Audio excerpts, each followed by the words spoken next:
Hey, this is Bruce Boudreau, and you're listening to Empty Betters with Nick, Mack, and Harrison.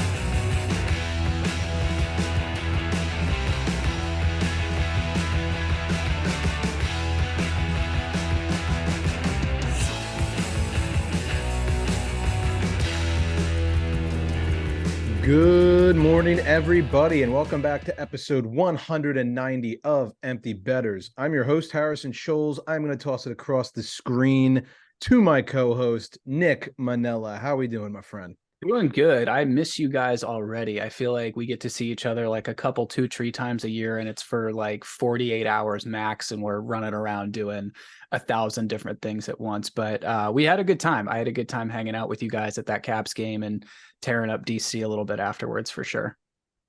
I think I will segue us hopping into our little weekend shenanigans by also introducing Mac Vogel, my other co-host up in Wisco. What's going on, buddy? Yeah, I echo what Nick said. It's always a good time getting together. But yeah, it usually involves some kind of elaborate plan to either go see some hockey, drink some beers, or all of the above. Certainly applies to what we did this past weekend. But yeah, despite the score, it was a fun time. Caps lost real bad, but there's no better way to put that behind you than get after it with the boys. Big shout out to a friend of the program, Jed Manning, for kind of showing us some of the hot spots in the DC area right afterwards, which was cool. And shout out Bowens too. That was awesome seeing him there. Yeah, it was great to get to. That was our first time meeting him in person. Obviously, he's been on the show a couple times already, so it was great to see and get to chat with him. And huge thanks to your dad once again. Big Vogue's coming up clutch like he always does, always taking care of the pod boys. So big thanks to your dad as well. Yeah, that was awesome. Nick, shout out the restaurant we went to beforehand. Oh yeah, Taffer's Tavern. If you're ever going to a Caps game, it's literally right around the corner from like where that Capital One entrance is. Just go up there like about a half a block. It'll be on your left. Unreal burgers, guys. Like, I mean, those were so good for, I don't want to say for no reason because he's a restaurateur, but like for just an average kind of like bar in DC, they were awesome. Though. Like you make a good point. There's a fuck ton of like sports bars right around Capital One Arena, and like I've been to a lot of them, and most of them are fine. Like they get by. Usually you're gonna pay $18 for a burger. It's not gonna be the best burger you've ever had, but certainly not the worst. But yeah, no, this place was actually really, really good. Well worth the price. Wasn't that expensive either. With Cherry, I still need to Venmo you for that, so I'm glad I just reminded myself. But yeah, good time all around. It's nice that it's so close to the arena too, and the staff there is really good about like if they see you in a hockey jersey, they know to like get you in, get you what you want, and they'll help you get out of there quick too, because it's a win-win for them. And then the place after, I just want to talk about that real quick. What was that, like Rocket Bar, Space Bar? What? Rocket Bar. Yeah, Rocket Bar is a ton of fun. Great deals on beer. Basically like everything you would want in a DC bar because there's not many of those places left in DC. Pool tables, good old basement bar. Gotta love it. Yeah, no, it was definitely a good time. Once again, Jed, thanks for showing us around. Stephen Baker, thank you for coming. That was a absolute blast. So it was good to hang out with the guys. We got a interview on tap with two guests who have recently been on the show. We've got Dan DeSalvo and Chris Nell coming back on the show. They were on a while ago, but it's good to have them back on. That interview will be coming to you very quickly. Just one last thing. How was your guys' Thanksgiving? Thanksgiving was good. It's crazy as hell at my house as always. It was actually a really quick one this year. Like I feel like we had eaten and we're almost done dinner by like 4. And then everyone was gone by like 4:30. And I think I honestly, guys, this is like my dream scenario. I think I was in bed by like 8. It was incredible, but food was okay. My family always does a great job with the cooking. Dad made a hell of a bird. My mom, she does like her turkey wings and gravy the day before. So yeah, I think I ate like 4 times my body weight in food.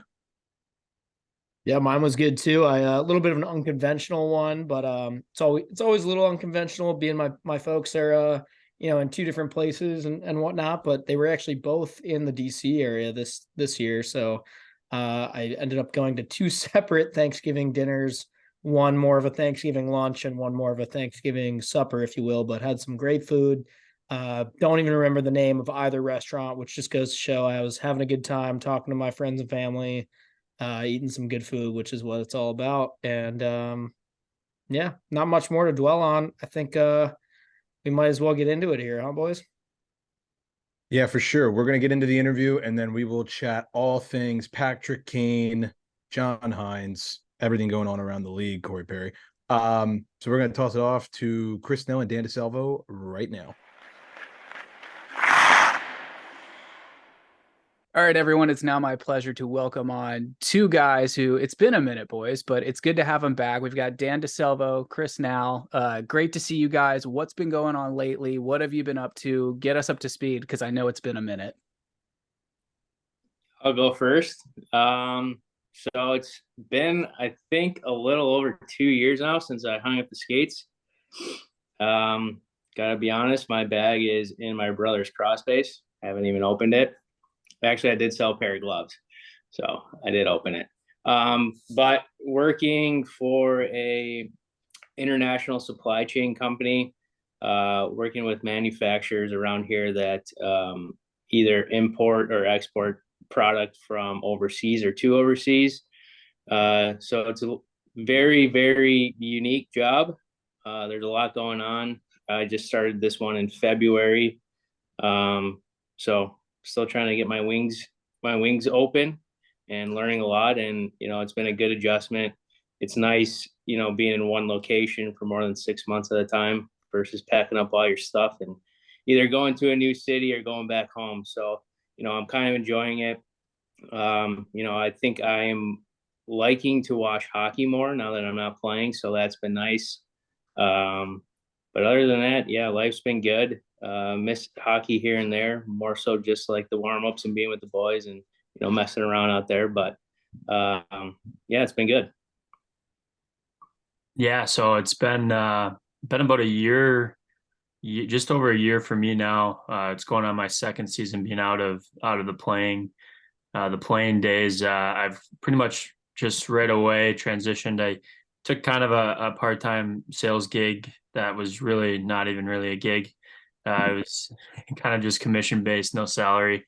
My first year out, and kind of just went right back into coaching. Kind of just dove into a lot of the local like youth stuff and high schools around the area, and actually landed a D3 job coaching the goalies in Marion, which is about an hour from my hometown. And then this year I'm on staff with the Green Bay Gamblers in the USHL, and been kind of on definitely more of an assistant role than I thought I was going to be.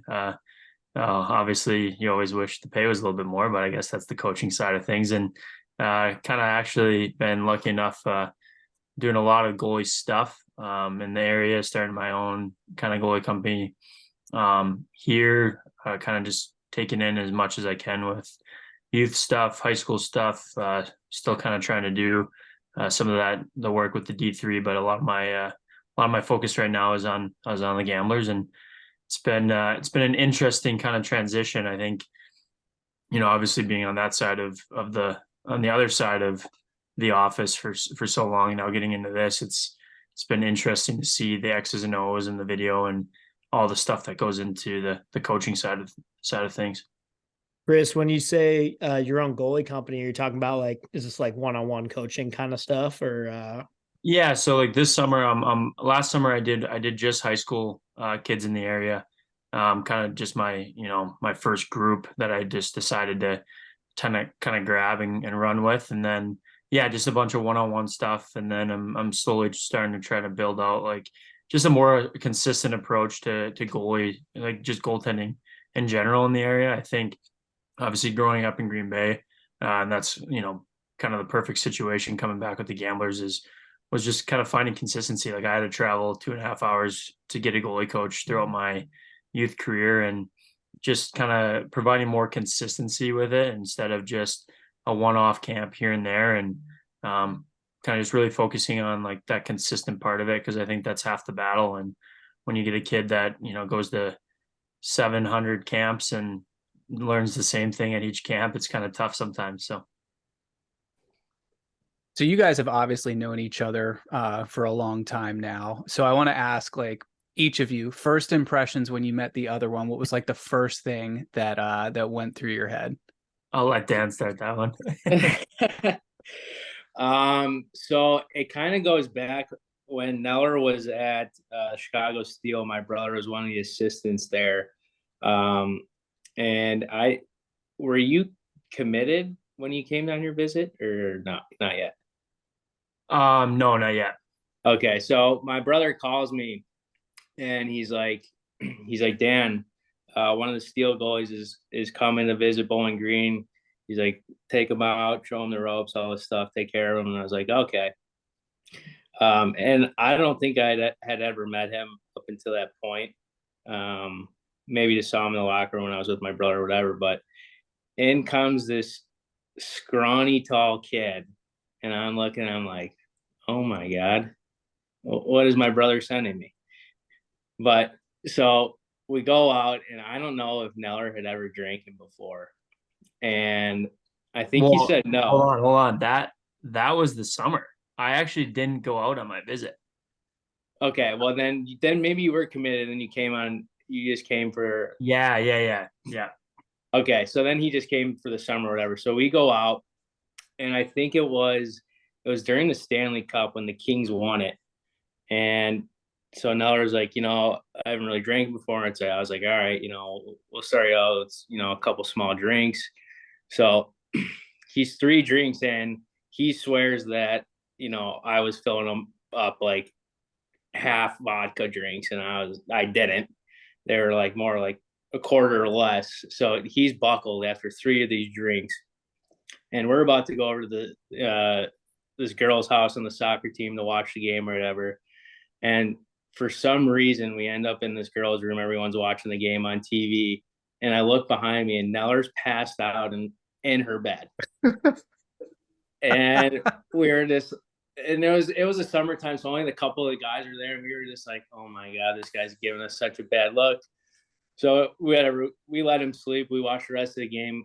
I bring him home, and I was like, Neller, we're going to the bars after this. Like, you gotta pull it together. And he's just laying next to the toilet. Not sure if he puked or not, but he just goes, can you get me a pillow and blanket? So I go and get him a pillow and blanket, and he just falls asleep next to the toilet, and we go out. Nice. But I will say, by the time he came to Bowling Green, this guy was the guy that came in with like those Ice Mountain bottles of water that was just filled with straight vodka and just drinking the water bottle. And then Neller, was this your freshman year, or was that still the summer? So we tell him, we go, Neller, you're on the sticks. You got to play your first song at Bowling Green. And this is like what represents you. Yeah. So that was actually the same night that so I fell asleep. Yeah. Then that was before we went out. Yeah. So we're like, Neller, play a song that represents you. And he puts on I'm Sexy and I Know It. Attaboy. So I mean, from that point on, we talk about this all the time. We don't really know how it happened. But once he got to Bowling Green, we just became real close. I don't know. We just established this, brother bond that we had. And honestly, we've been best friends ever since. We keep in touch here and there, when we play against each other, or, even when we're in the coast. We just always kept in touch. And then, we got to play together in Hartford, Connecticut for a year. Actually got to live together in this really nice apartment. Had a little bachelor pad. I will say it was like having a child. I was doing all the cooking while this guy was playing video games, and I'd be like, Neller, dinner's ready. He'd be like, all right, I'm just finishing this game. 5 more minutes, Mom. Yeah. And then he comes to eat dinner. I go and clean up. This guy's either goes right on the couch or goes back to his video games. You couldn't make it up. It was funny. Yeah. But no, we Pretty had a smart. lot of really good times together, and like I said, we've been best friends ever since, and we'll still do stuff even though we're not playing.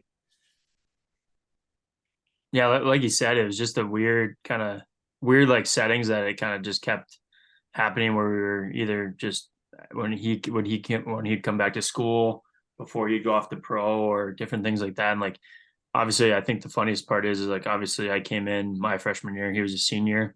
And then my first year pro was the year that he was talking about in Hartford. I had just signed and then he had actually just signed there too. And we're like, well, it only makes sense to get in a place together. So it's been funny enough. And we're only about 3 hours away from each other now. Obviously Green Bay, Chicago. So it's funny how those connections work. What was your first impression of Dan when you first met him? We heard his. I want to hear yours. Well, like you said, I was this shy, scrawny kid coming from, I went to school. My elementary and middle schools had a combined, I think, 100 kids at them, and then went to a private high school in the area that I think my class was only 100 kids too. So I hadn't really been in a setting where, there's, new, right? I was used to just the sheltered life a little bit, but no, I mean, I came in and all those guys that were there that summer were all super nice, super easy to talk to. And like, I think Dan, and as you guys probably know, he can be, I think the first time meeting him, he can be a little intimidating, especially for like a young freshman trying to just make sure they don't hate him. But no, I mean, I respected him a bunch when I got there, and obviously I knew he'd been through the ringer there and knew exactly how to treat the young guys. And I thought it was he kind of like he said it. We kind of formed that brotherly bond, and I think I had that connection with a lot of his class. So Now that both of you guys are kind of done playing in the East Coast, I want to ask you this, and one of our listeners told me to ask this. What's something that people don't realize or think about when they are thinking about like East Coast Hockey League? Like what's something where you're like, I didn't think I was signing up for that? One of those instances. So I guess like one thing that people kind of realize but don't realize is where the East Coast Hockey League is really going. Like how many NHL contracts are actually out there now? Like there's you look and at any given moment an East Coast Hockey League team has 12 kids on NHL deals. And I think like that's a little bit more of like the basic like just hockey side of things that I think a lot of people don't understand is like it's really good hockey now. Like I think, gone are the days of a lot of the bruisers down in that league just kind of running amok, right? Like there's obviously that's still part of the game and there's still players, but like you see in the NHL, they can still play hockey. And I think that's the biggest thing that I think now is what a lot of people don't understand is like there's some guys that are like one or two calls away from playing NHL games or a year or two away from playing NHL games. So Yeah, I mean, definitely from a fan perspective, I don't know necessarily think that they know, everything behind the scenes as far as what guys go through. Um, you know, especially in the ECHL, your contracts are essentially day to day. So at any yeah, it's on toilet paper. yeah, so at any point you can be cut and you got to be out of your apartment within a couple of days or whatever it is. Hoping someone picks you up. And especially if there's guys down there that have families and stuff. So, there's really no security. And so when these guys that have families get cut, they got to pack up all their stuff, hope they get picked up, or they're just going home with nothing. And that's it. Their contract's just done that day. There's a lot of travel involved. Not every team has the luxury, sleeper buses. Some barely even have nice coach buses. So as far as that, like there's just a lot behind the scenes that people don't really realize. And I think even as a player, some parts of the coast where you're like, wow, I didn't sign up for this. Like there were times where we were playing 4 and 5s like 2 or 3 times a month. Like that, it's just, there's a lot of hockey, and like, cause they try to limit the travel, right? To save on budget and all that stuff. So, they try to make these long trips worth it, where you're playing, 2 teams, 4 games in 5 days. And it's just a lot on the body. And, obviously when you're first going into the league, it's like, okay, I'm excited. I just want to play hockey. This is my life. It's awesome. But I think as guys get older and play in the league, it just becomes a lot of wear and tear on the body. You kind of get sick of it. I mean, some guys don't, and some guys play a long time in that league, and that's great. Just for me personally, it was, something I didn't want to continue to do. But there were times where I really did enjoy that league. And I think one of my favorite parts of that league is, everyone's living in the same apartment complex. So you build this, team chemistry. All the guys are always together. You're always doing, parties or after games. Everyone's just always together doing something, even on football Sundays if you have it off. It was honestly great, versus the AHL. Again, guys have families. Everyone lives in separate locations. And the AHL is more of like cliques where, certain groups of guys just hang out together at a time, versus the coast, everyone's always together. So there are very good things about the coast. You touched on the travel aspect of it. I mean, I'm sure there's a couple bus stories that jump to mind for you guys. Is there one that really sticks out as just something where you were going through it and you're like, I can't believe this is happening right now? Yeah, the back of our bus exploded. So luckily we weren't there yet and no one was on it, but legit just gone. Like the whole back of the bus started on fire and it was just gone. So like stuff like that. And then there's one story, and I might have touched on it actually the first time I was on the pod, but was I was in Greenville and we were playing Tulsa, and we found out that we decided that we were flying the day of from Greenville to Tulsa. So we show up to the Greenville airport at 4 a.m, pack our bags into wherever we need to drop them off. The best part was we found out that we had connecting flights. So we were going from Greenville to St. Louis, I believe it was, and then St. Louis to Tulsa. So we hit the runway at like 5:30 in the morning, land in Tulsa. That was our kind of our breakfast. Find a McDonald's, have a quick McDonald's, hopped on our flight, landed in Tulsa, was waiting for their truck to come. We loaded everything on the truck, took our bus to the hotel, dropped our bags off, went over to lunch, and then went down for a pregame nap, and then proceeded to get killed 8-1.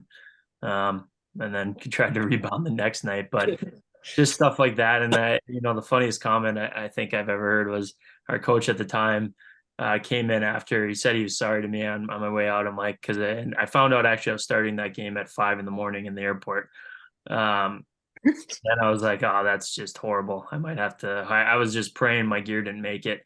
Funny, everyone's gear made it that trip, which is crazy to me. Like, yeah, it was nuts. And he came in, and I'll never forget this. He's like, they do this in the NHL all the time. They fly day of, and I'm like, I don't think they're flying seat 40B next to a baby, but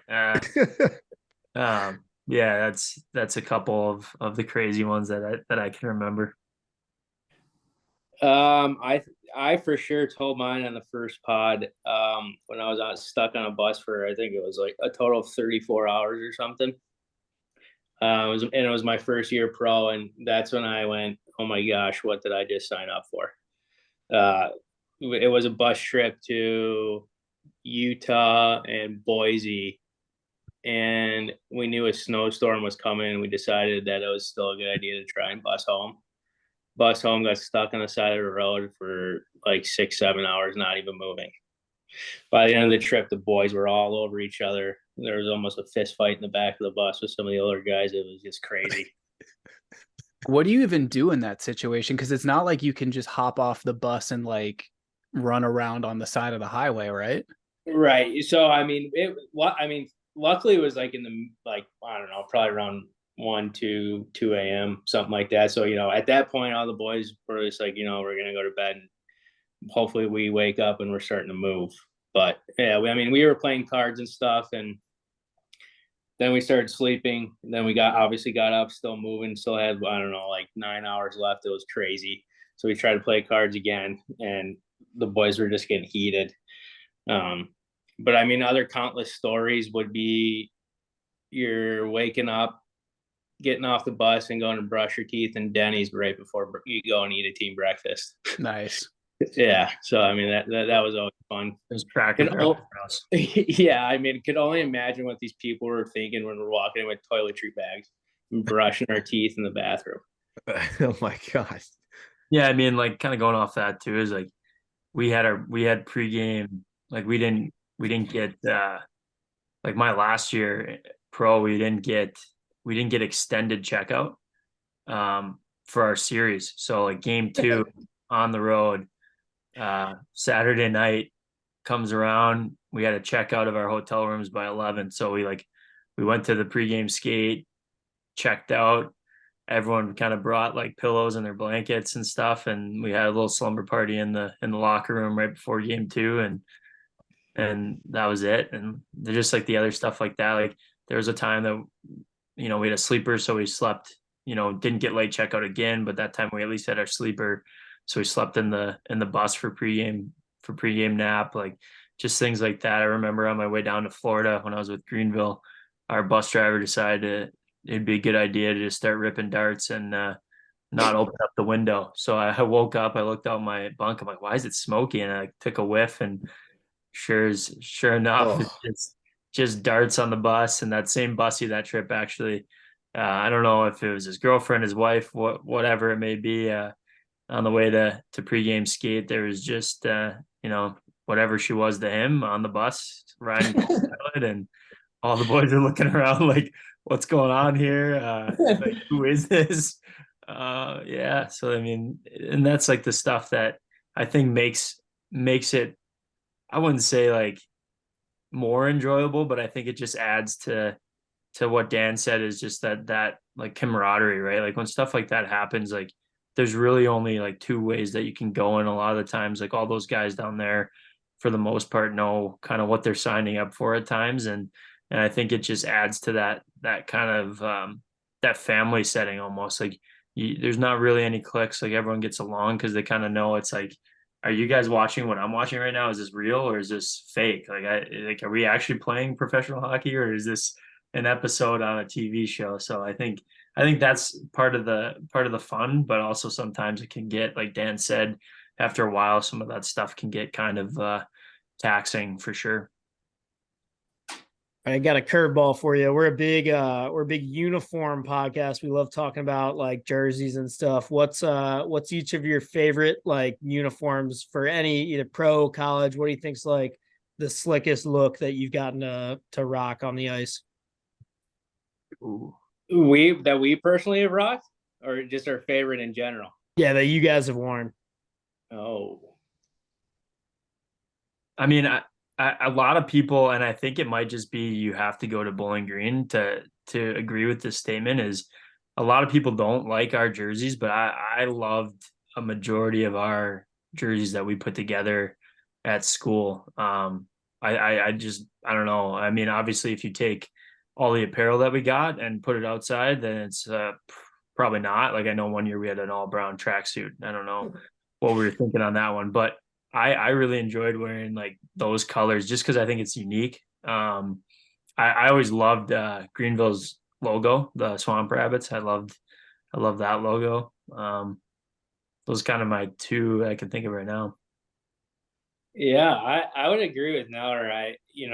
People that don't go there, tell us we kind of have bad jerseys and a horrible color scheme, but I don't know. I think he's right. I think you got to go there to really embrace it. And I would agree. I think that, we had some really good jerseys. I think my freshman year jerseys were one of my favorite, really old school. Even now, just from what I've seen, it seems like they've tried to go back to that old school look, which I really love and appreciate. And then I would say one of my other favorite jerseys was when I was playing in South Carolina. And we had a cancer awareness night. and we were wearing our it was a purple jersey, I believe. Just classic, cancer awareness jersey. And I also did, like, when we played in Hartford, we did a camo jersey for military appreciation. So those were cool. I kind of wish I got to keep that one or buy it or something, but let me tell you, the minor league hockey market for jerseys is too high. Oh yeah.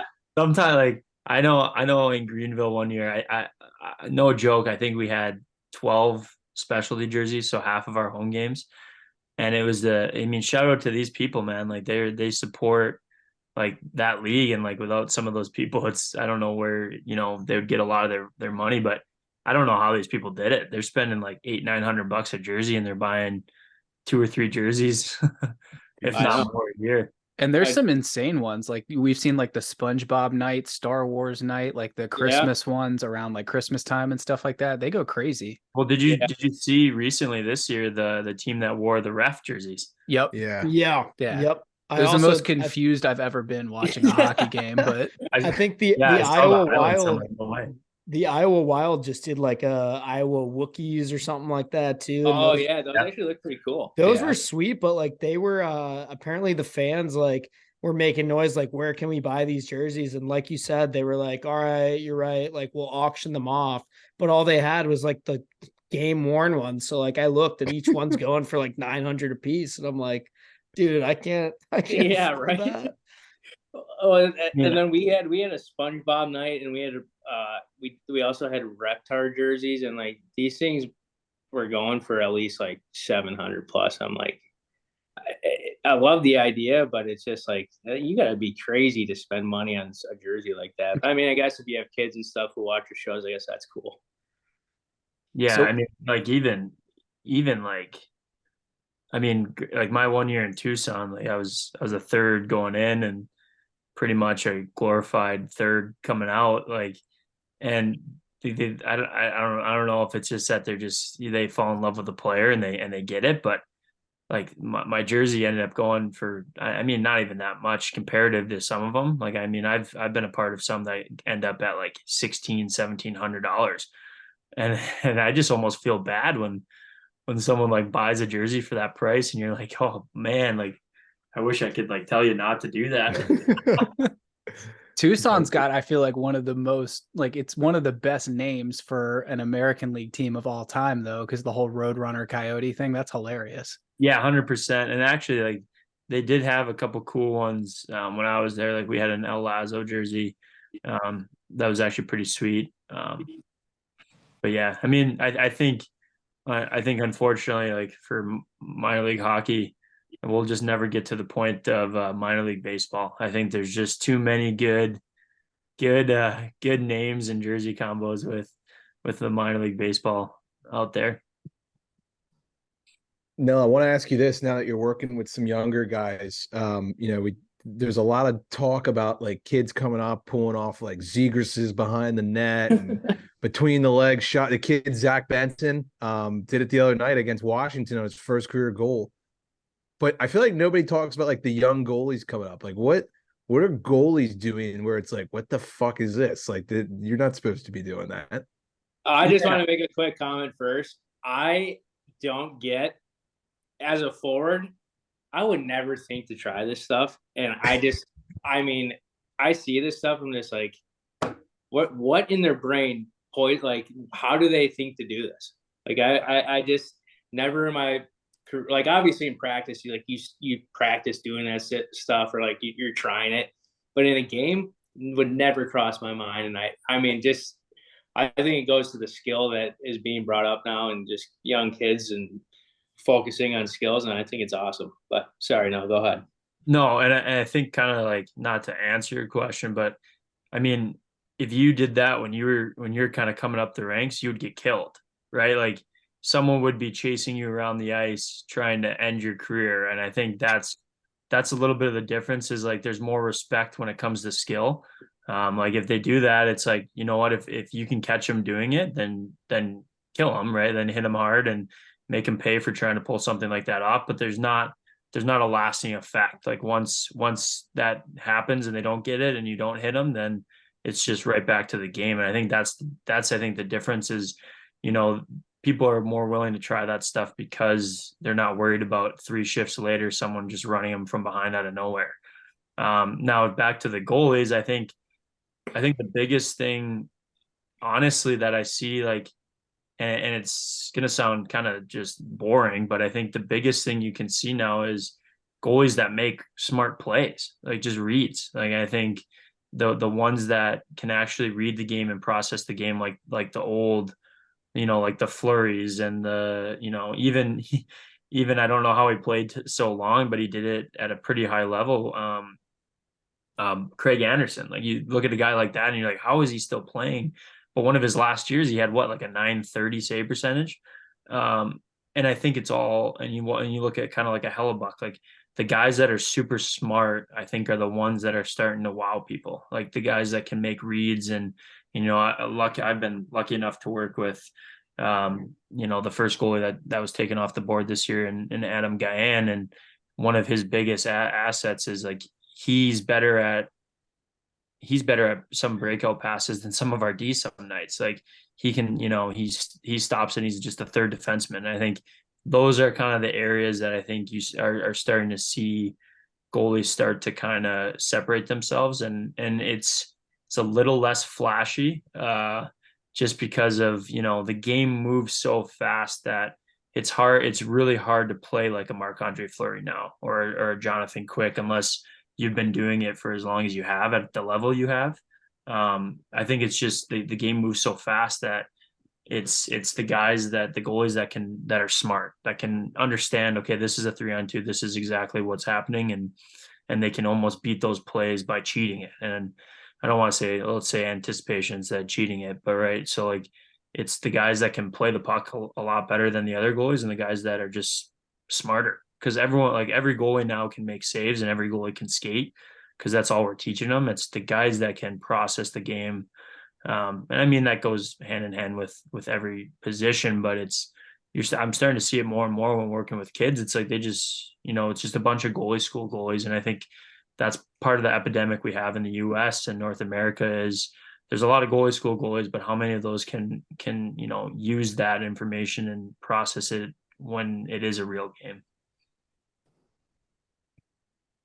I want to ask both you guys this, and you know, feel free to give whatever answer, but are there any players that you guys kind of watch right now? I mean, now you're just talking about a couple goalies. I find that interesting. Salvia, I think on some of the first couple episodes, you had name dropped some guys. So are there any guys that you both are watching around the league?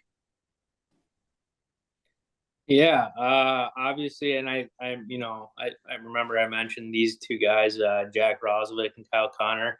You know, obviously, I was lucky enough to play on their line when I was in Manitoba. You know, I'd probably say those are two of the, you know, best players that I ever played with. So, you know, it's fun watching those guys. You know, Kyle Connor is extremely skilled. I've never seen someone get the puck up so fast in my life. So it's always fun watching guys you know you get used to play with, and people who don't know that I played hockey, you know, guys that from work, whatever, you know, I get to say, oh, I used to play with them, or, you know, this is that team I used to play for their, you know, feeder team. So stuff like that is really cool. And then obviously there's, you know, new talent that come up, like, you know, you got Van Tilly and Bedard. Like everyone's like, is this kid the real deal? You know, guys that I worked with, and I'm like, you know, let's give it some time. You know, there's a lot of hype around this kid. Let's see what he can do. And he is living up to the hype already. So obviously fan favorite in Chicago. Now that I know he's the real deal, I got to get out to a game and watch him play.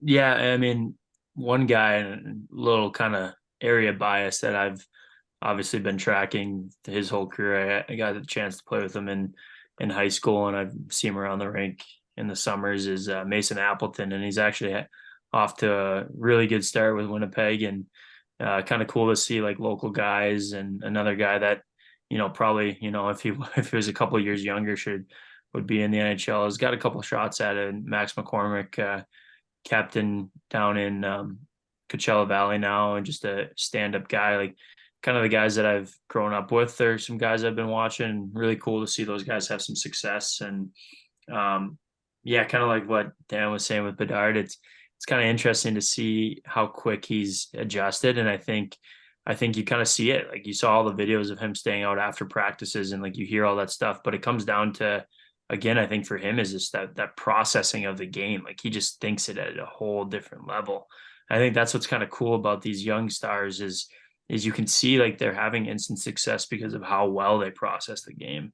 But I guess going on with some more goalies, I think it'll be interesting to see kind of how Shepherd does. I know Washington guy, I think, he's been a winner everywhere he goes. And it's interesting to see, especially for goalies, like that transition is tough, and I think it's for them, it's how long do you trust, how long do you let them go? And I think Washington has been kind of one of the best at developing goalies because they give them a plan and they stick with it, right?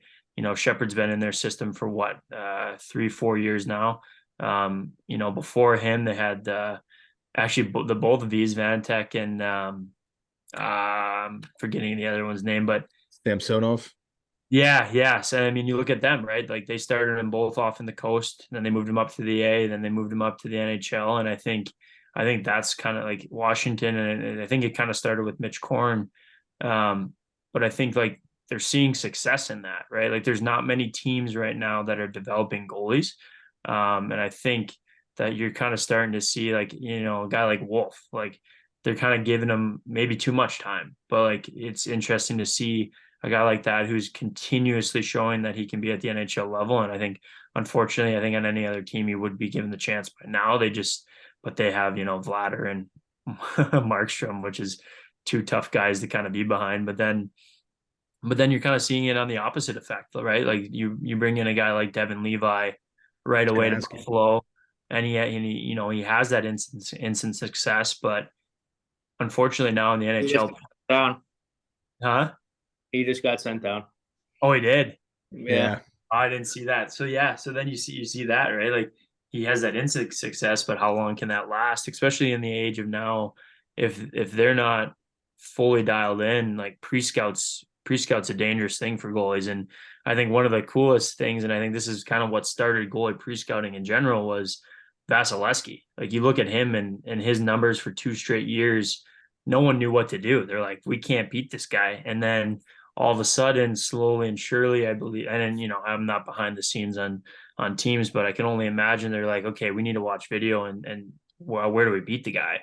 And all of a sudden, little things start to come out and things happen, and all of a sudden he starts getting beat in the same spot in a couple playoff rounds and different things like that. And I think that was kind of the turning point with goalie pre-scouting for goalies. And I think these young guys, especially the smaller guys like Levi and Wolf, it'll be interesting to see what happens to them. And I think that's going to be kind of the turning point for all the small goalies out there, is like, do I have a chance? But I mean, it's cool to see those guys have success. So yeah, but since Neller kind of just showed me up there, I'd like to add a few more to my list.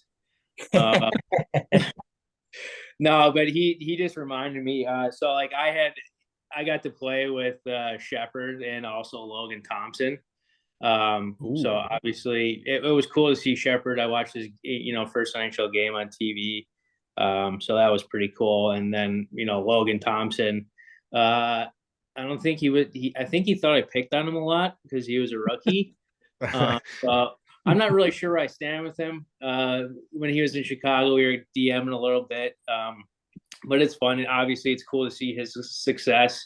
He made it to the NHL All-Star game. And the funny thing is, too, and he was playing with us in Charleston, we were like, this guy's going to for sure play in the NHL. He just wasn't the brightest kid. But he was a phenomenal goalie and really worked hard. So it's cool to see. And then obviously we can't forget our boy Sean Walker over in Philly. It's obviously LA is really good this year. But after talking with Walks, this is probably the best thing that could happen to him. He's having a hell of a season. It's also his contract year, so as long as he keeps it up, he should get paid. So it's fun to watch that. And Mark Friedman, who just got traded to Vancouver, is with Pittsburgh. Obviously they signed Carlson. So, lineup spot, it was kind of probably tough to find. So it's good to see him in Vancouver now. So yeah, I mean, just watching guys you used to play with, even college, pros, it's fun keeping track of them now. Yeah, absolutely.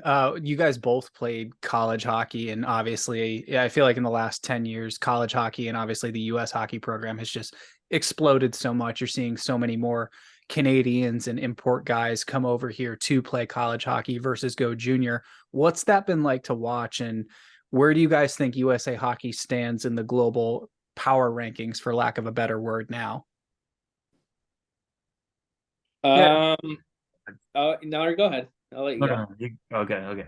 I mean, I still think, like, at the end of the day, we're in the top half of that. And I think the interesting part is just the development process. I think the US has kind of gotten away from what they did, and that might either be that they never had one, or it's just starting to show that we never had one, or I'm not exactly sure. And I think a lot of it too is, like, you look at all these European countries that are starting to kind of produce these good players, and I think a lot of them, when they come over, are just athletes. And I think that's what a lot of those guys have compared to what we're doing. And obviously it's going to sound pretty contradictory that I have, my pretty much my livelihood is coaching goalies, right? So, but I think a lot of what's happening in the markets that I've seen is,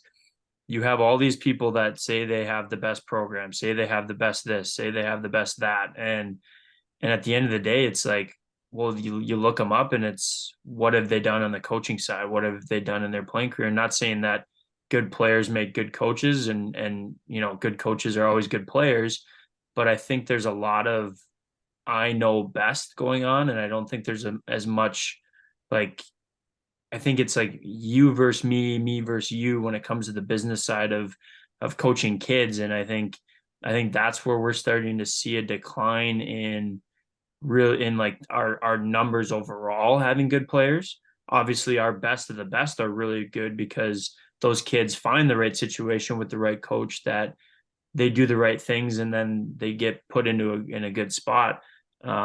And then too is, like, at the end of the day, like, they take their rinks out in Europe for about 2 months in a lot of places where they don't get any time, and they work on developing hand-eye coordination and the athletic part of it. And do I think that would ever happen here? Probably not. But do I think it needs to be more of a thought process and a conversation? 100%. And I think it's just become too monetized when it comes to just the general, like, structure of youth sports in general. And I think that's why you're starting to see the decline in people catching us, not only in hockey, but in other sports. Yeah, I mean, Nell probably knows a lot more than I do as far as, youth hockey and, minor programs and that. From a basic standpoint, I think just getting the sport out there in America has been great. Getting people just to put on skates, to play the game, not necessarily have rules or whatever. But, I think that seeing that has been awesome. Growing the game, communities building more rinks, starting new minor league teams. I mean, my brother was coaching the Chicago Mission U18s, and I remember coming home for, I don't know, a holiday or something, and he's playing this Renegades team, and I'm like, who the hell are they? He goes, oh, they're a new AAA team in Chicago. I went, what? He goes, yeah, there's 2 more. So, like, in terms of that, it's awesome. When I was playing, there was 4 teams here, and now I think there's 5 or 6. They're off going to other states to play other teams who I've never even heard of. So I think areas are growing in terms of more teams, more kids are wanting to play, more rinks going up, and just having the ice time for kids to go out and enjoy the game. I think that's been awesome. All right, I got one good one I'd like to end on. We won't take up too much more of your guys' time. Thanks again for joining us. But one good one to end on. What's like one thing that you would either tell to a young hockey player right now? He's either in college or in the East Coast, or even if you want to frame it in what would you tell your younger self? One piece of advice that you wish you had known, kind of going into your hockey career when you're younger. I wish I knew everything back then what I know now. I think I'd be a way better player. Uh, no, but honestly, it goes fast.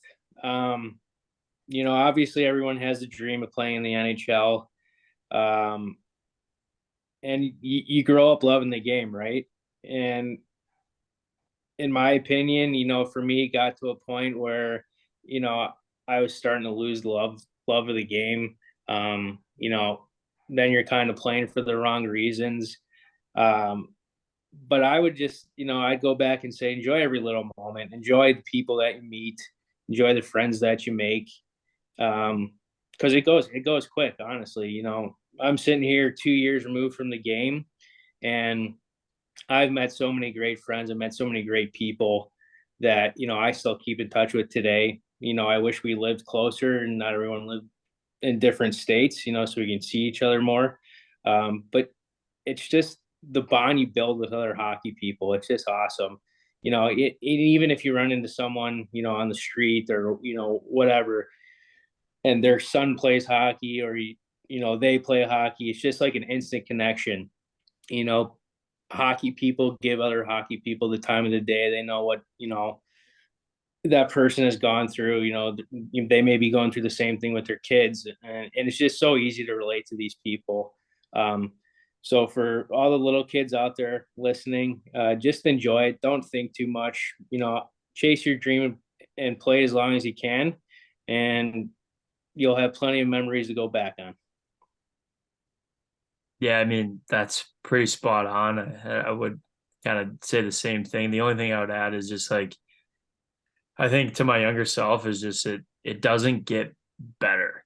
Again, I think that's something that you see now with, social media and how easy accessible all these highlights are and all the funny jokes you see and all this stuff. And at the end of the day, like those guys are grinding. Like there's so much stress, pressure. Like you play in markets like Toronto and like different cities like that where like the media is all over you. Like in Winnipeg, I've heard stories that can't even go to the grocery store without, getting stopped every 2 seconds. Like there's so much stress that goes into the higher level hockey, even college, like college, juniors, like pro, like there's so much more that makes it just work. And kind of like what Dan was saying, like losing that love for the game. And, obviously it's always nice when you get to see the guys mic'd up that are making 7.5 million a year to play a game. Like obviously those guys are going to have some fun. Like it's a little less pressure and like they still have to perform and there's still pressure, but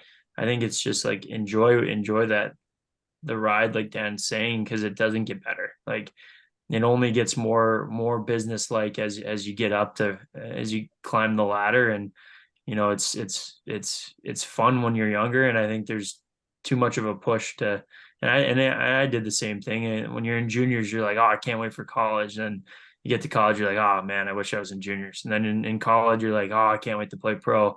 Then you get to pro and you're like, man, I miss college. And then all of a sudden, next thing you know, you're like, when you're done playing, yeah, I can't wait to be done playing pro. Then you get out of pro and you're like, man, I miss pro. Right. And It's I a think sick cycle. I think it just goes down the whole way through it. And I think, that's what I would tell myself is kind of what Dan said about enjoying it, but just like, don't rush it. Like you're there for a reason. And if you were good enough, you wouldn't be there. Right. Like, I think that's the biggest thing for these kids is like, hey, like, if you're as good as you think you are right now, then you wouldn't be in juniors. You wouldn't be in college. You wouldn't, you wouldn't be in the A of the coast. You wouldn't, not be making the all-star game, whatever it may be. I think it's like Dan said, just slow down and enjoy where you're at and dominate it. Right. And because the same thing with, as it gets harder, like it's harder to win as you get older too. And like enjoy the moments you do get a chance to win something. So. I could have sworn one of you guys was going to say, bring your crest whitening strips to the for seconds. We appreciate you guys. Thank you once again for joining us. Yeah, boys. Thank you so much. Appreciate the time. Hey, Yeah, honestly, you guys are awesome. Anytime, we would be more than happy to come on again. So it's been fun with you guys, and we really appreciate you having us back on, even though we're retired. Glad to hear it. As always, a huge thank you to friends of the program, Dan DeSalvo and Chris Nell. It's always a pleasure having those guys on. And just really interesting to, hear what they're doing in life now and, kind of transitioning out of the East Coast League. We are going to dive into the news now. But before we do, I think Mac has a word from our sponsor, Elwood's. Sure do. Just a reminder to support your local dive bar and have a beer at Elwood's Liquor and Tap, home of the Pizza Luge. Located in the heart of downtown Milwaukee on Water Street, this 70s-inspired bar has a little something for everybody. From daily happy hour, rotating taps, free birthday perks, and a four-season patio, a good time is always right around the corner at Elwood's. With the full NHL package plus TV screens indoors and out, hockey fans can watch any game anytime. And last but not least, don't forget. Trip myself up. Don't forget to leave. Wow, I'm still tripping this up. Don't leave your dogs at home. Holy shit, that was a struggle. They're a dog-friendly bar, people. That's the point. So bring your dogs. I think last time I was there was actually like 3 or 4 really cute puppies. So definitely bring your dogs to Elwood's, and we'll see you down there. It's a good dog bar. Yeah. Yeah, they got the little patio outside. They can kind of run around, but you're not like freezing cold. It's the nice. patio. Yo. Are we going to chat before we go into this about the dumb live recording we did when we got home from the Caps game, or is that off limits? Oh, no, we should talk about it. I think this is similar to what we did last time, too. Like, we always end up with some that we're like, no, we should record live because we're together, but there wasn't really anything to talk about, and we just tried it. It went exactly how you think, if you're listening to this, it would go post hockey game and running around DC with the 3 of us. Yeah. When my mom was dropping me at the airport at the end of the long Thanksgiving weekend, I think she said, like, so when are you dropping the thing that you guys recorded in person? I wasn't in the mood to talk about it at the time. So Mom, if you're listening, I think I said something like, oh, it might just go as like a YouTube video. It wasn't like a formal episode. After briefly reviewing about 10 seconds worth of footage today, I can pretty confidently say it will never see the light of day. Outside it might. It needs some work, some little TLC before it's ready for the internet. Hamburger. Oh man. Oh dear Lord, that was a fun time. We should get that out on YouTube at the very least. I think that would be quality entertainment. Yeah, it's a good, watch. I would encourage people to watch it at 2 a.m. or something like that. But yeah, it's definitely a come home from the bar piece of content you would consume. So yeah. Speaking of late night entertainment, Patrick Kane came over real early this morning, borderline last night. Patrick Kane signs a 1-year deal with the Detroit Red Wings. Not official. That's kind of important to note. Yet it's basically official, but not official as of the night of the 28th. The contract is worth a prorated $2.75 million, includes a full no move clause. Big note here: Kane reunites with former teammate Alex DeBrincat when they played in Chicago for 5 seasons from 2017 to 2022. Boys, what does this do for the Detroit Red Wings? I've got a couple comments here. Number one, I definitely think it's interesting, the DeBrincat and Kane reunion. If I'm not mistaken, didn't he say something at one point a while ago, maybe last year, about like liking playing with DeBrincat? I thought I remember him saying like that he had good chemistry with him, or that he I think you're right. And they were line mates for most of those 5 seasons, if I remember correctly. Mm-hmm. And I think that was part of the Rangers thing too, is he liked playing with Panarin when he was in Chicago. So there's definitely something to be said about that. Maybe he's kind of seeking out some of the younger guys he has some chemistry with already. Not the worst idea. However, one of the most puzzling parts of this for me, and I'm not trying to be mean when I say this, I'm just a little confused. I thought I also remembered Kane saying that he specifically was going to go somewhere that could win a cup this year. And I'm not saying it's impossible for Detroit, but like I'll say it. that's definitely not the like easy decision. And I mean, It's neither impossible. neither were like a lot of the other ones that were front runners, like the Sabres or like the Panthers necessarily. I guess maybe if he went to Dallas, that would have lined up a little more with like a current cup contender, or at least what the general public considers to be one. But yeah, I don't know. It's interesting. I do like the term. I like the term a lot. Great term. I think it's a really low risk, high reward scenario for the Wings. I don't see any reason not to do it. And I get what you're saying about Detroit. Like they're not cup ready. Let's just go ahead and rip that Band-Aid off now. Like unless they were somehow going to put a deal together for Hellebuck this moment, they're not cup ready. I was going to say goalie. No way. So, what do you have to lose? I mean, maybe if this gets you into a wild card position around playoff time, you become a trade destination. I don't know, but it seems, I understand what you're saying. For the 1 year thing, why not take a shot at it? Yeah, there's no risk. Like Max said, low risk, high reward. Makes sense. Kind of get the young guys, maybe some veteran presence there. I don't hate that. Wings are not a cup team. They could be a playoff team, although I would probably venture to bet that they're not. I know that's going to upset some listeners who are diehard Wings fans, but I will give you this.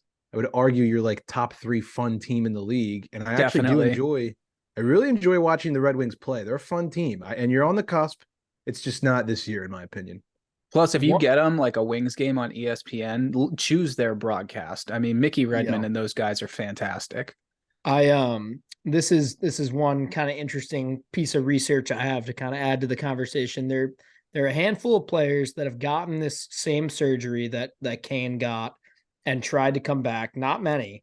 But most recently we've had obviously Nick Backstrom. We all know how that kind of went. Carl Hagelin, however, we didn't get to see him attempt to come back from that because he was forced to retire due to a different injury. The other interesting one from a little ways back, Ed Jovanovski, Jovo. I forgot he had this. He had this same surgery, and I believe he came back, and I don't know the exact number, but I know he played less than like 40 games total after the surgery, and he had like a handful of points, like nothing really. That being said, none of the players I just mentioned had like, I don't remember what Kaner had, 90 something maybe points the year before the surgery. Yeah. So, I mean, we are talking about like one of the best American forwards of all time, probably. But I don't know. I'm anxiously sitting on the edge of my seat to see how this turns out. I really am.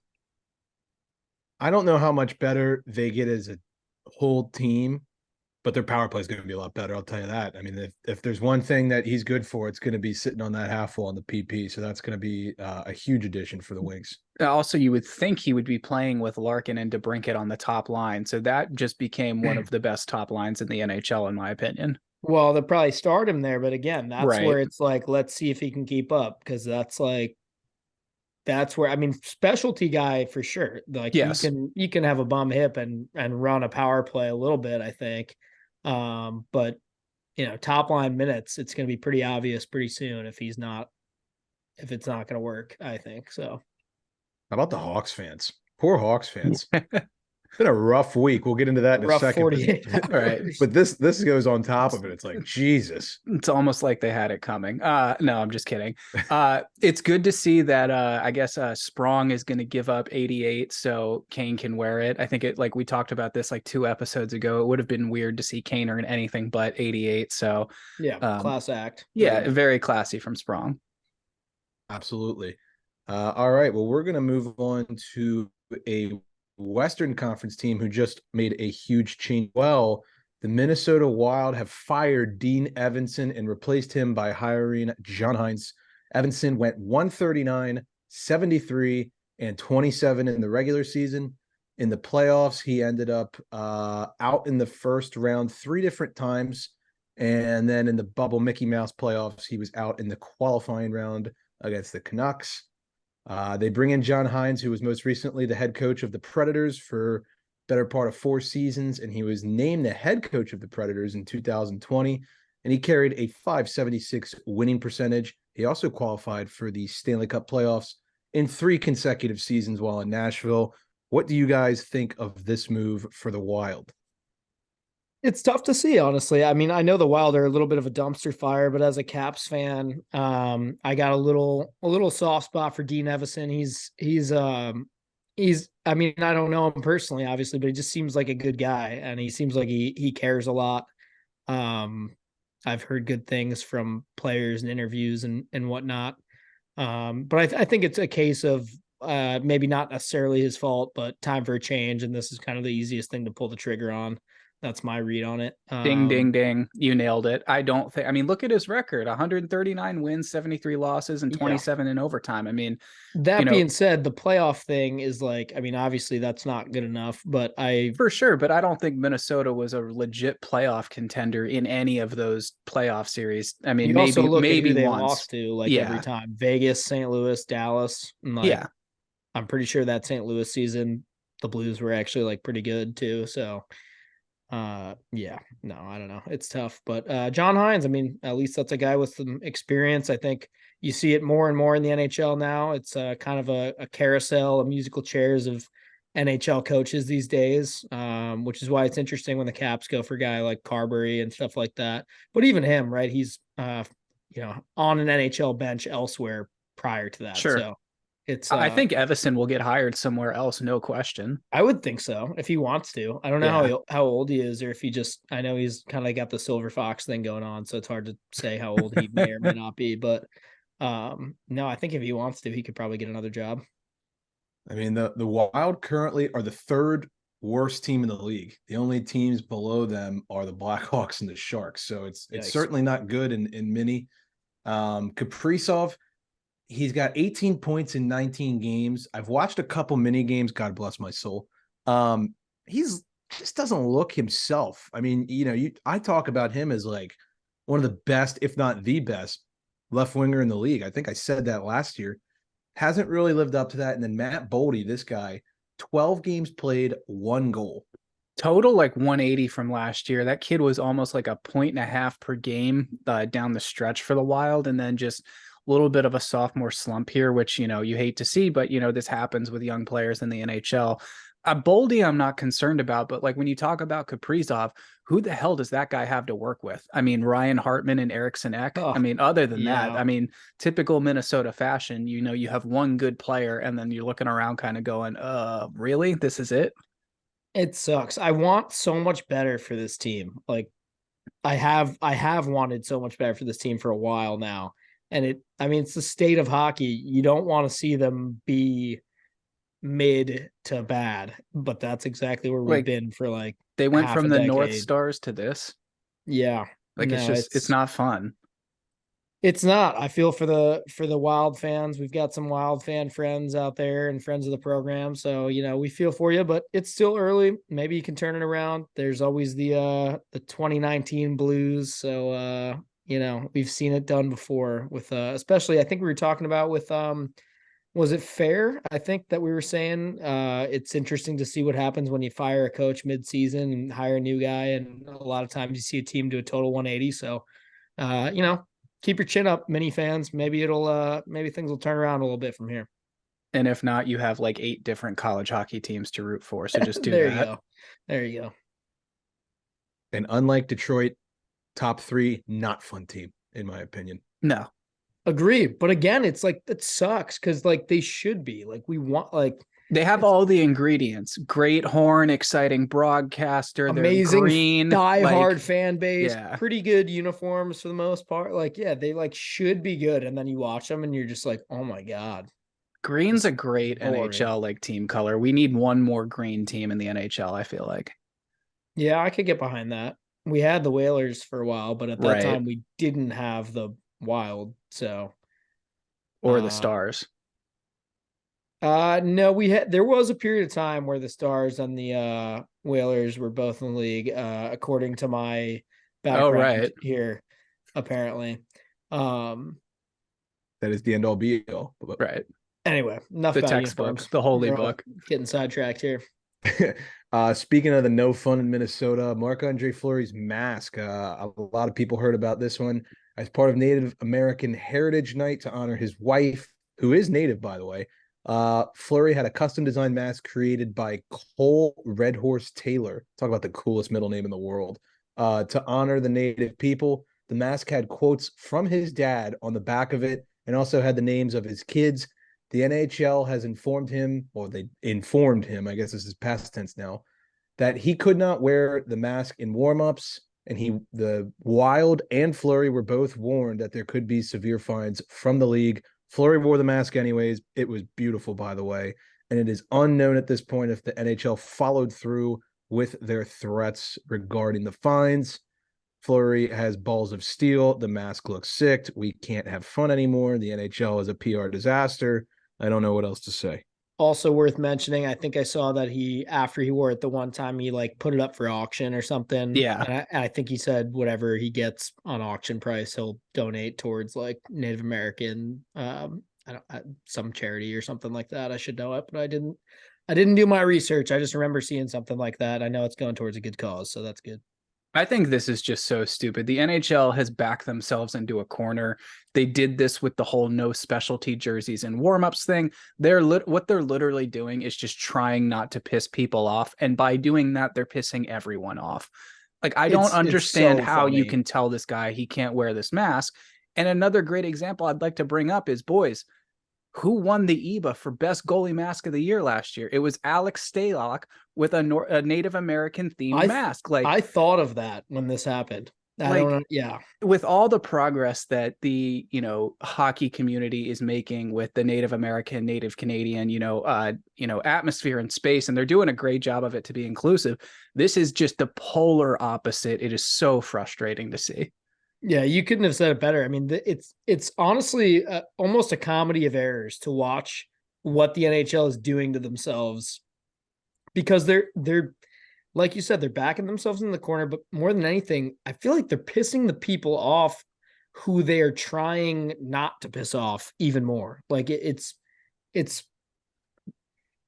there's not much I can say about it, because it's just, they're going to keep doing it all season long. Like, what is the reasoning behind him not being able to wear this mask? It's not like he's slapping campaign stickers for like certain political agendas all over it. It's not like he's picking one of the 40,000 issues across the globe right now and like staking his claim on one side of it. It's literally just celebrating his family's heritage. Well, the league basically set a stupid precedent, right, and now they feel like they need to stick to it. But every time something new and niche comes up that falls under this precedent, they're like, oh, well, I guess we can't allow that either. But then like even they have to be looking at themselves being like, what the fuck did we do? So like, is this going to escalate to the point where like Freddie Anderson has to take Lego Batman off of his mask because Batman is scary, it's to kids get to the or something? Point where we're all just wearing like a fucking like Dominic Hasek mask or something like that, which honestly I'm all for it. Fuck it. That's cool. Yeah, I was gonna say I love that mask. but also like that's where we're headed at this point. It's just like that like dystopian, like no expressing yourself. We all wear the exact same thing because that won't piss anybody off, right, or make anyone feel bad or whatever it is. And it's like the NHL is just gonna go full like Fahrenheit 451 with goalie masks. Like, no, straight up, like that's where we're headed. And like it essentially just comes down to they have no nuts. Like they just have no sack with this kind of shit at all. They're too fucking afraid that they're going to lose dollars or piss people off. And it's embarrassing. By the way, I think that was the first like book reference on this podcast, and it only took 190 episodes. 190. Yeah. The last thing I'll say about this, and this funny. is just like the truth. No one would know he wore this mask if they didn't tell him he couldn't wear it. So what's the problem? Yeah, no one would care. Or like, I just don't get it. I don't understand. And I'm pretty sure the Devils, I might be wrong on this. I'm not claiming I'm right. I'm pretty sure the Devils have like Hispanic Heritage Night. So how is that any different than this? Like, also, I don't get it. Can we talk about, hold on, one more thing, because this is just so fucking funny for a second. If they're really saying that Fleury can't wear a helmet with like Native American like pride, like as part of the theme to it, what the fuck are the Chicago Blackhawks wearing on the Literally. front of their jerseys? Yeah. Yeah. Like, yeah. yeah, it's comical at this point. Yeah. I don't know what the fuck else to say, but it's like that's what this has come to. It's ridiculous. Yeah. And Mac, you just segued that so perfectly. Well, for that's me, why so I saw it in the appreciate notes and it reminded me. I was like, that's too ironic not to comment on. But anyway. So we will move on to the injuries and absences around the league real quick. This one took the internet by absolute storm. The Chicago Blackhawks basically kicked Corey Perry off the team. He will remain away from the Blackhawks for the foreseeable future. And I actually read today that if he does go through waivers, they have a purpose of termination of his contract. So Corey Perry is no longer on the Chicago Blackhawks. Before 4 p.m. today, they just left it very vague and said that there was unacceptable conduct. And unless you've, lived under a rock, you've probably seen it. There was a huge rumor going around that he had interactions with a certain teammate's mother on the mother's trip. And that's really what made this go absolutely viral. Which is, by the way, like 1000% just not true. So if you're seeing that online, didn't happen. It's been like multiple like credited sources have said that did not happen. So that was fun on the internet for a little bit. But boys, do you realize like how like bad your conduct has to be for the Chicago Blackhawks to terminate your contract? I think I sent you guys this tweet today and it was like, yo, no joke. Like whatever he did to Bedard's mom or whatever is probably less worse than what actually happened. And I was like, yeah, that's probably true. I'm sure we'll get more insight into what actually happened in the next week or so. I mean, if the Galchenyuk videos get released, you'd got to be thinking someone's going to let this slip. It seems very hush hush. So that leads me to believe that it's not good, but I don't know. Yeah. Clearly it was something that they thought was enough to just basically say to this guy, we're done. You also gotta look at this situation for a sec and think like, all right, clearly these rumors about the whole mother situation were out for like a solid, I don't know, 48, maybe even 72 hours before the Blackhawks said a word about it. Yeah. And then the first thing they say about it is that he's terminated due to undisclosed, like unacceptable, like team conduct. And like, where do you think everyone's head is going to go immediately? Literally. I had people DMing me going, holy shit, he did it. No way. Yeah. Wow. Rock star shit. All this stuff. Exactly. I'm like, Jesus Christ. Like, and then he comes out and he's like, oh, this is disgusting, whatever. I think somebody even asked him, like, are you sorry that you didn't address this sooner? Because he was saying like he personally feels bad for like what like Bedard's family has gone through because of this rumor or whatever. And somebody was like, well, are you sorry you didn't like address this like sooner? And he said that the reason they didn't address it sooner is because they now have policies in place due to the like Brad Aldrich scandal that like requires like a full investigation of shit before they like comment or whatever. And I'm like, all right, I guess, man. I don't know. Like if you were on the Chicago Blackhawks PR team that day, like you earned your money. Oh yeah. Well, and he also said, I don't know how true this is, but he said that the team, like the players know nothing, no details about what happened with Perry. And I'm like, okay, I don't know if I believe that, but if that is true, that's even worse because then you're letting the team maybe believe these rumors about right. Like, so I don't know. What a mess. What a mess. I'll paint you one picture and then we'll move on from this. Imagine being an 18-year-old who's the face of the NHL for the next decade in an enormous market like the Blackhawks. And you have to wake up to Twitter rumors and Facebook posts and Instagram NHL breaker stuff about how your 38-year-old teammate had intercourse with your mom. Like, stay hot, Blackhawks. You just let the kids suffer for 4 days for no reason. I don't And care if you have a policy in place or not. Use some awareness here. this is what everyone's been saying since this kid came into the league. It's like he's got it the hardest out of any rookie that has ever had to do this because he's under the biggest microscope of all time, whether it's the Canadian media or it's our media or just the NHL in general. It's like this is the kind of shit he has to deal with at 18 years old. Well, that and paired with just obviously technology marches farther forward every single year. So every rookie from here on out is going to be in an even more like social media focused world. And like so far, this is definitely the most it's ever been, you know? So it's just, yeah, like you said, microscope for sure. Yep. And then Taylor Hall, another Blackhawk, he is out for the season after going knee surgery to his right knee to repair a torn ACL. Shout out Hall. Shout out Halsey. Bad week for the Chicago Blackhawks. I feel so bad for Taylor Hall. Yeah, I do too, but it might get him off the Blackhawks. So that's good. Yeah. I feel like he has deserved to be on a playoff team so many more times than he's actually gotten the opportunity to play on one. Yeah, I would agree with that. We'll fly through these a little quick. Sam Girard, he has entered the player assistance program due to severe anxiety and depression that has led to alcohol abuse. Girard actually made this public on his own Instagram last week. I want to give a huge shout out to Sam Girard for actually speaking up and being a little vulnerable here. I'm sure there's a lot of people and definitely NHL players who probably go through similar situations. Hopefully this is kind of like shining a light on that because, you know, it takes a lot of balls to do what Girard did, and I respect the shit out of it. Yeah, absolutely. Couldn't agree more. TJ Oshie, we were actually at this game when it happened. He has been placed on IR following a collision in last week's game against the Edmonton Oilers with Matthias Ekholm. Do we know any further updates or no? I don't. I just want to say when that injury happened in the game, I don't know if I've ever heard a sports stadium live be that silent. Like, Yeah.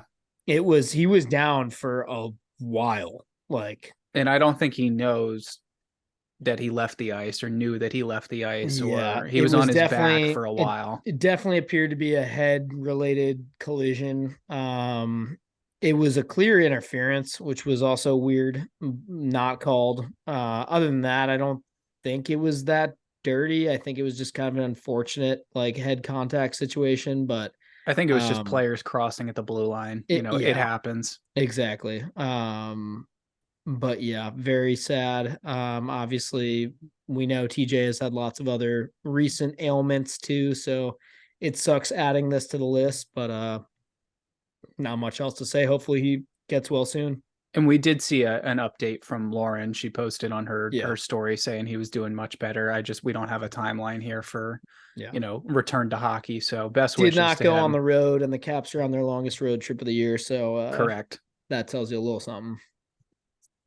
Yeah, and then lastly, coming back from injury, goaltender Andrei Vasilevsky for Tampa made his season debut Friday against the Hurricanes. He made 22 saves en route to the Lightning's 8-2 win over the Canes. He underwent back surgery in September to address a lumbar disc herniation. So good to see Vasi back. Real quick, I called bullshit on this like at the beginning of the season when they said they expected him back before the end of 23. I was like, dude, no way you get back surgery and are playing goalie in the NHL. As a goalie, oh my God. Props to him. I don't know how the fuck that's possible, but like, all Russian right, gas built different. Go off, I guess. I don't know. I can't wrap my head around that, but the Russian machine never breaks. Exactly. That's kind of a saying for a reason. I don't know. The Russians seem to get back from injury way quicker. I don't know. There's definitely something to that, but we're going to move on to the discussion portion of the episode. But before we do, I think Nick has a word from Kane Footwear. Boys, I'll tell you how Vasi got back so damn fast. It's because he knows what's good for his knees and what's good for his back, and that is Kane Footwear. Kane Revive is absolutely changing the way you recover by using bounce back foam, which is made from Brazilian sugarcane. It's a renewable resource, so it's good for you, good for the environment, good for everyone. Head to the link in our bio today to get a pair of the most comfortable recovery shoes you will ever own. For sure. So we're going to start off the discussion segment with a lovely quote for two generational talents that this podcast is huge fans of. We got Sid and Ovi. Ovi sat down with the Athletic. I think it was last week. I don't have the article in front of me, but the gist of it was he said that him and Sid saved the NHL when they were rookies and came into the league due to their rivalry, and that now they're kind of being, for lack of a better term, I don't have the direct quote in front of me, kind of kicked to the curb now that the young guns have taken over and everything's about Hughes and Matthews and McDavid and blah blah blah. And he just kind of was like reminiscing on when him and Sid kind of revived hockey after the lockout and brought everything back. What did you guys think of this? I thought this was pretty interesting. I think he's spot on. I mean, we were coming out of a lockout. We were coming out of the dead puck era where 2-1 was exciting. We're coming out of, there's no longer ties in the National Hockey League. Just remember that was a thing going into the 2000s. So that rivalry, you don't have the Penguins and Capitals where they are today without that rivalry. I don't think those teams win as many championships, and you have two guys that come into the league at the same time that were both the face of the NHL. They were the two most exciting players to watch night in and night out. So I get what he's saying. I don't necessarily think they're being overlooked now, because you turn on TSN and it's just Sidney Crosby this and Sidney Crosby that, and you turn on any Capitals broadcast and there may as well just be a goal countdown ticker going right there. So yeah, I get what he's saying.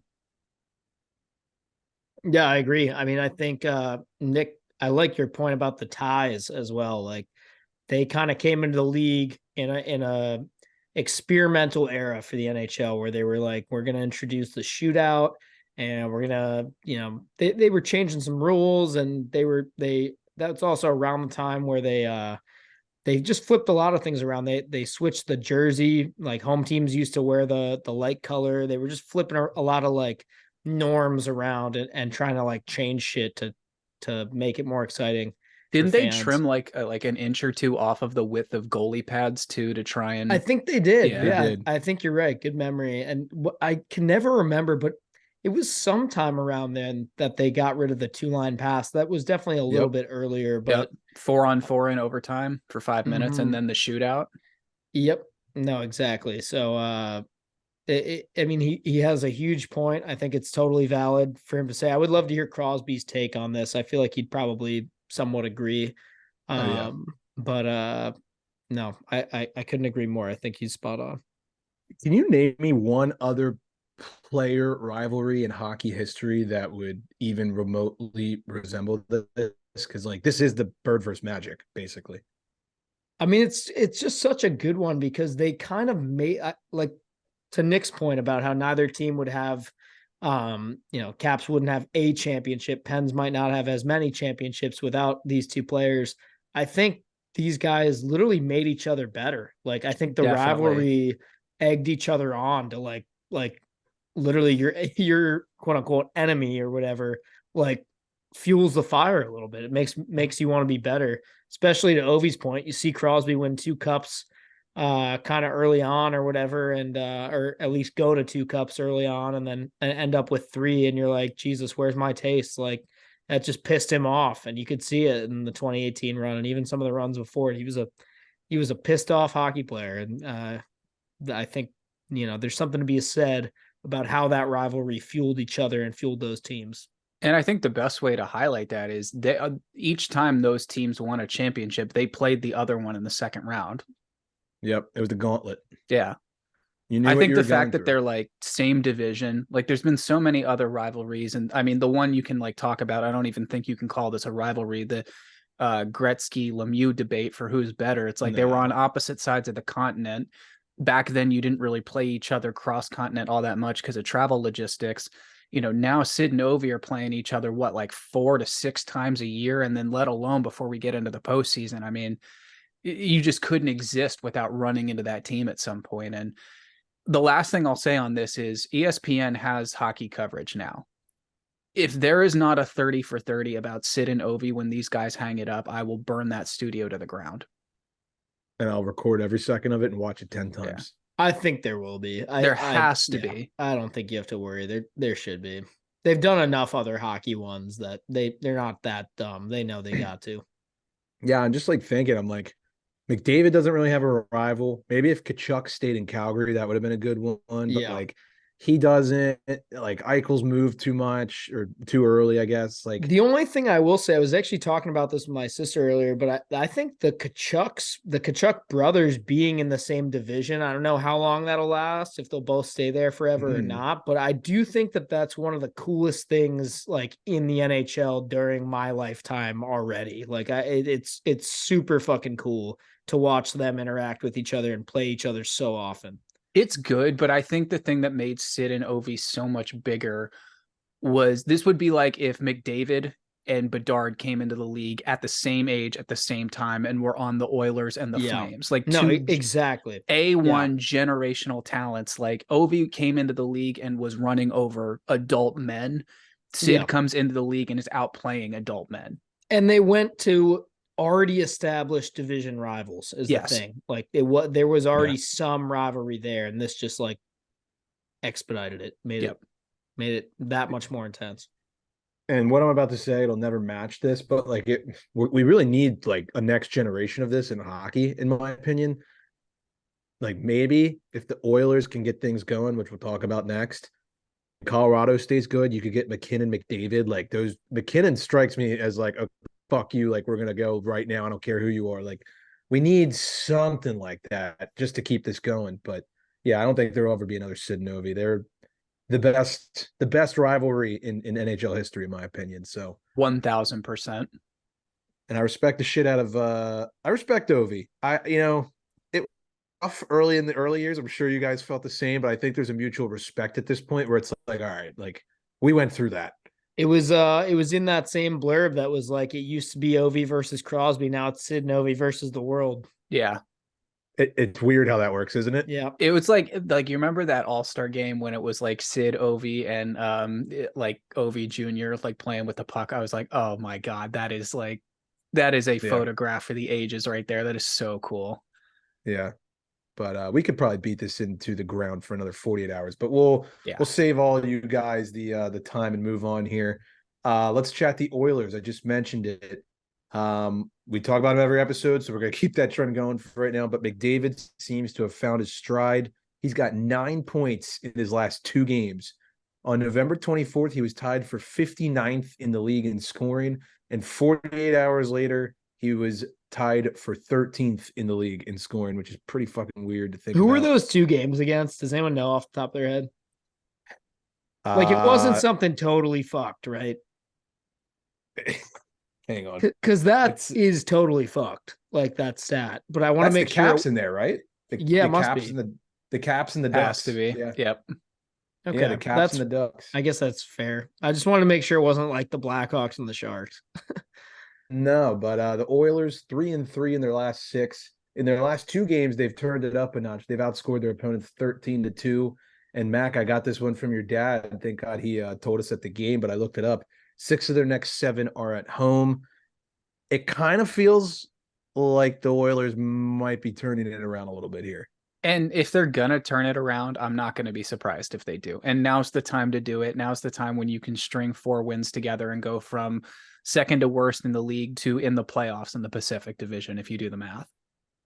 Yeah. I mean, the thing is, like we always talk about, staying afloat. As bad as they were, I think they were second to last in the whole league at one point, but it was early enough that, like you said, it's only going to take a handful of games. You have 6 of the next 7 at home. Win 5 of those, you're probably back in pretty decent shape. That being said, though, this team could win 10 games in a row, and I would still say you have problems. Like you cannot contend in the postseason with this lineup. It's Band-Aids and duct tape, no matter what. But yeah. This also is a really weird McDavid stat that I saw. He has 23 career 3-point periods. Not games, periods. That's Gretzky shit right there. That's stupid. That is fucked up, actually. Holy shit. And my dad, like he has that, but also like he's gonna be in the NHL for another like 10 to 15 years. Like, yeah, it's pretty weird. My dad always tells me stories about like him and his buddies in college, like going to get the newspaper the next day to look at like Gretzky stats. It's like up 8-point night, up 9-point night, up 12-point night. Like it's insane. I said it a couple of weeks ago, and I'll say it again. This is probably the best chance you're going to get to make any money on McDavid MVP. I would not be shocked Art Ross, maybe even more so than MVP. That sounds and feels like a really good bet right now, in my opinion. Especially with Hughes slowing down a little bit. It's not like he's not going to make a run at it. I hope, yeah, he'll make a run at it. The NHL, they announced that they are bringing back the All-Star Draft format that was made popular back in the day by none other than Alex Ovechkin and Phil Kessel. The All-Star game will also include a women's 3-on-3 showcase with players from the PWHL. Guys, this is going to boost ratings, right? Am I right?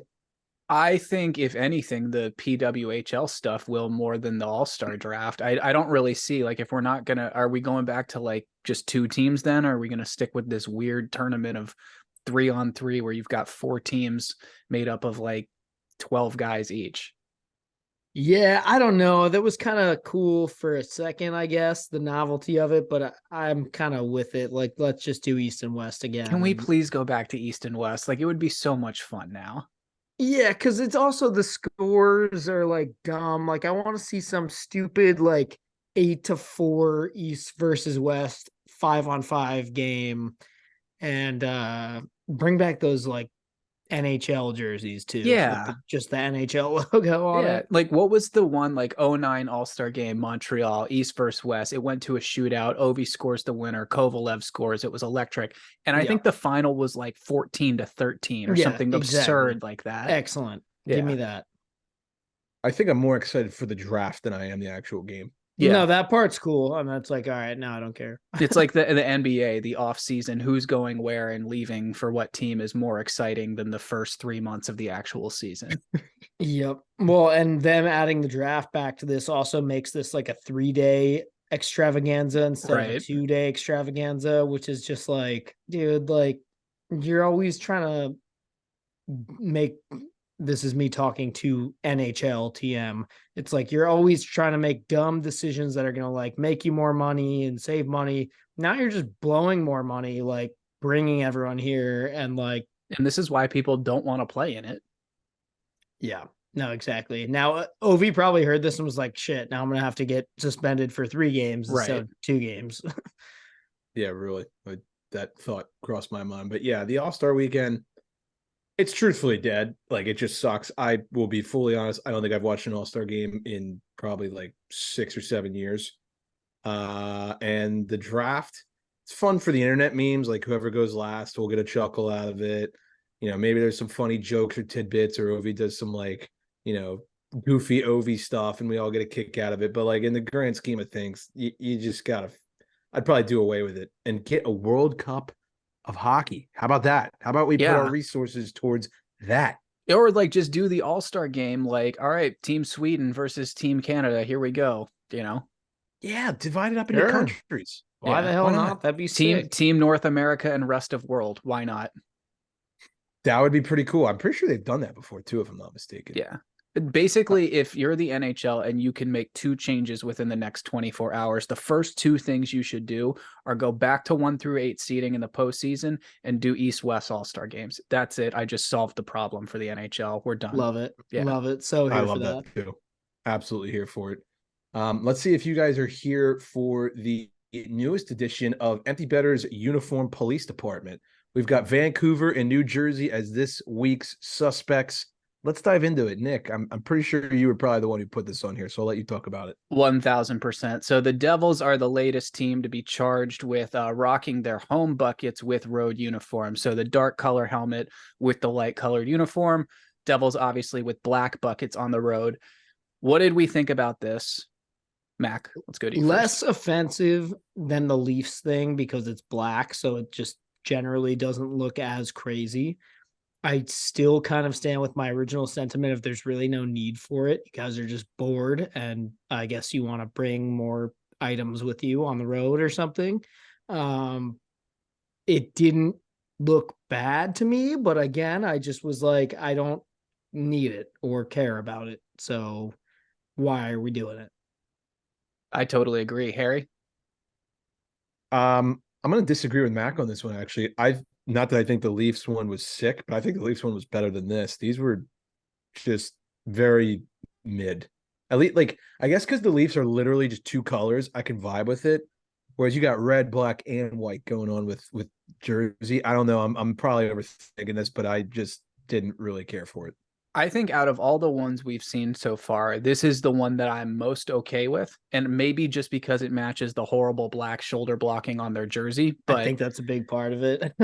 basically what I'm going to boil down to with the Devils every time is you're wearing the wrong jersey everywhere. Anyways, just go back to the one you had for forever before you decided to change it like 3 years ago. So that's my take on that. The Canucks, they pull up in their alternate uniforms to the black skate uni. Amazing tarp, but like they come out with these matte black helmets. This one I feel like is going to get divisive. Harry, I want to go to you first. I'm a sucker for matte black, so obviously I'm gonna think it's cool. Like I love matte is cool. Like I'm a matte guy, and you put it on a Canucks uniform, I'm probably gonna think it's 10 times cooler than it is. Could I really tell on television? No, but when you get the up close, I'm like, yeah, that goes hard. I'm cool. I'm cool with it. I'm kind of with you in that I really like the idea of matte black, and I think some things work, but I don't know. I kind of feel similarly about this one where I'm just like, don't mess with something that was already pretty good. Like, I don't think there was anything wrong with you guys just wearing normal black helmets. And now I'm just forced to look at it and be like, do I like that? Do I not like it? It's different. I don't particularly care one way or another that much, but also the fact that I don't care is like, you shouldn't have done it. Like, if I don't, I mean, obviously it's not about me only, but I don't know, unless like the general consensus is that it's awesome, then I feel like, what's the point? Yeah, my thing is kind of like, if it's not broken, don't fix it. I feel like one of the coolest things about going to a hockey game live or watching a good feed of a hockey game on TV is you've got this amazing perspective of this reflection coming off the ice. The lights are bouncing everywhere. It's very bright. They're bouncing off the helmets. I don't know. Maybe I'm way over analyzing this, but like when they skated out with those, my insane hockey uniform OCD was like, something's different. And it like threw me for like 20 minutes until I figured out what it was. But again, I would say second to the Devils. This is probably the one I'm like second most okay with. Matte black is not my favorite thing in the world. I think it's like tasteful in certain situations, like certain pieces of like tech look great. Like I think the new Xbox looks incredible, but like if you have matte black finish on your car, let's just say you and I would not get along. Oh, Yeah. ooh, that's a take that's gonna rub me the wrong way. When I each their see own. matte black cars, when I see a matte black Audi A5 that's just been lowered, I just want to take a piece of chalk and run it down the side. Wow. Oh, I kind of feel agree. strongly. I'll ask this question real quick. For the sake of time, let's just keep it like short answer. But if you had to put a matte helmet on one team, what team would you put it on? It would go on Vegas because Vegas would be the most typical team to do it. I don't know. I feel like, like Nick said, matte black is the least offensive probably of any of the options. So like, I'd probably just keep it where it's at. But anything too crazy, like Vegas would be my last one, because that's just going to look so bad. Or like Seattle would be terrible. A matte teal. I'm good on that. Give me a matte gray or black finish on an LA Kings like black alternate. That would look cool. If they went back to like the Gretzky black ones, I could live with that. That'd be a cool one. But okay, we'll move on from this because I know that this is dragging a little bit here, and people are like, Jesus, these guys really like uniforms. And you would be right. You know what else we also really like? Making money. And you can make money if you download the Prop Tracker app. Prop Tracker is your home for player prop research and finding outlier bets for NHL, NBA, NFL, and more. Once you find a bet you like, start tracking it to get notified on its progress, like shots, rebounds, or receptions.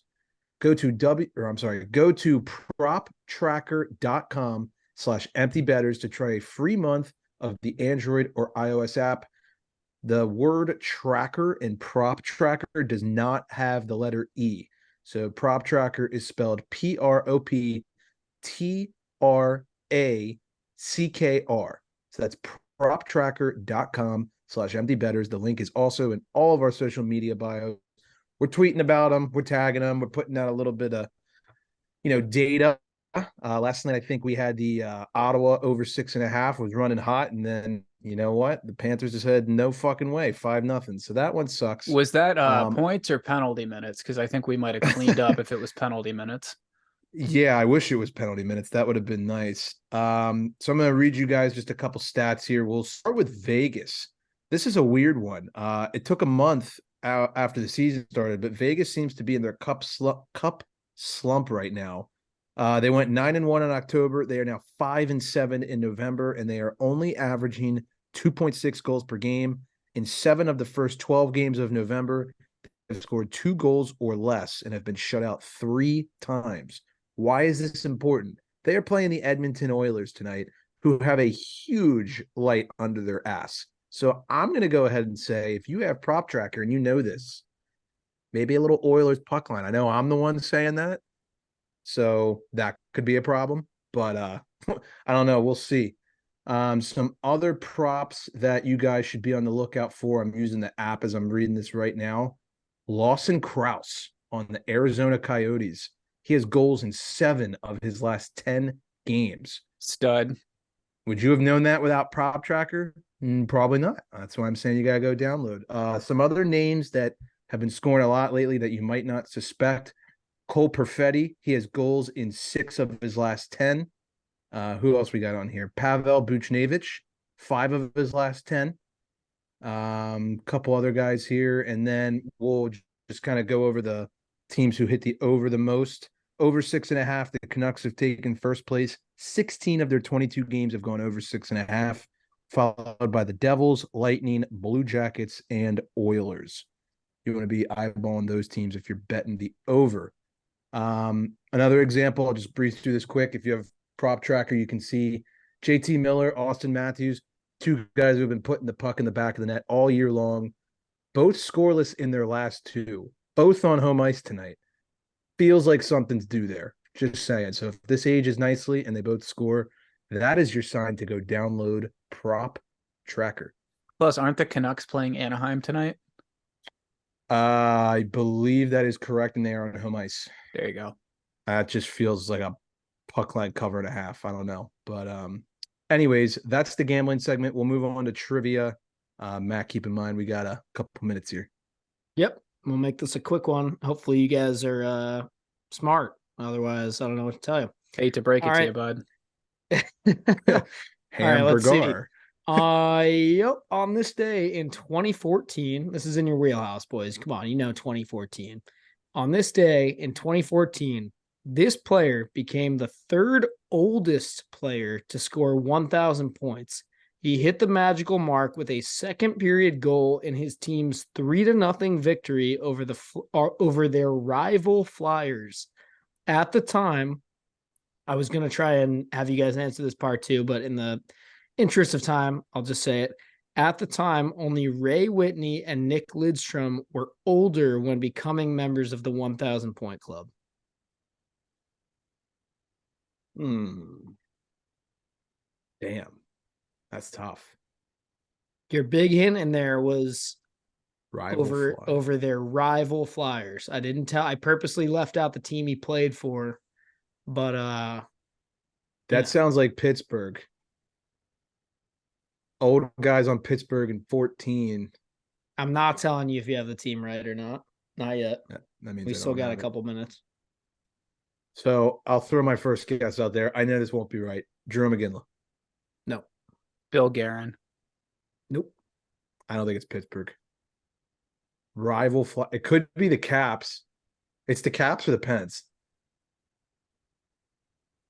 Was Fedorov in the league in 14?